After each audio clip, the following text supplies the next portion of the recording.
Welcome to the Ohoma YouTube channel. আজি আপোনালোকক এটা নতুন ৰেচিপি দেখাব ওলাইছো। আপেল মছলা আদি ব্যৱহাৰ নকৰো। আপোনালোকৰ তাত লোহাৰ কৰাহী আছে নে? যদি লোহাৰ কৰাহী আছে, লোহাৰ কৰাহী বনাব, মানে লোহাৰ কৰাহী বনালে টেষ্টটো অকমান ভাল হয় সেইকাৰণে।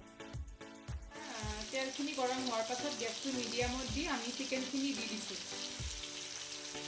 চিকেনখিনিয়ে কালাৰ চেঞ্জ হৈছে, আপোনালোকে দেখিছে এনেকৈ চিকেনখিনি কালাৰ চেঞ্জ হোৱাৰ পাছত বিলাহীখিনি গোটা গোটাকৈ দি দিব। বিলাহী দি দিলোঁ। বিলাহীখিনি দিয়াৰ পাছত ঢাকনি মাৰি দিব, তাৰপাছত বিলাহীখিনি বইল হ'বলৈ দিব। দেখিছেনে বিলাহীখিনি যাতে ভালদৰে ধুনীয়াকৈ গলি যায়, একদম মিহলি হৈ যায় মাংসখিনিৰ লগত, তাৰ কাৰণে বিলাহীৰ বাকলিটো ধুনীয়াকৈ আপোনালোকে উলিয়াই দিব। বিলাহীখিনি ধুনীয়াকৈ চব যেতিয়া হ'ব বাকলিটো ওলাই যাব। দেখিছেনে বিলাহীখিনি ধুনীয়াকৈ মিলি গৈছে। বিলাহীখিনি মিলি যোৱাৰ পাছত আপোনালোকে আপোনাৰ সোৱাদ অনুসৰি নিমখ আৰু হালধি দি দিব। আমাৰ চিকেনটো ৰেডি হৈ গ'ল। যদি আপোনালোকে বিচাৰে গ্ৰেভি কৰি ৰাখিব পাৰে বা কাৰী কৰি ৰাখিব পাৰে, সেইটো আপোনালোকৰ হিচাপত নিজে ৰাখি ল'ব। আমি কাৰী কৰি ৰাখিছোঁ।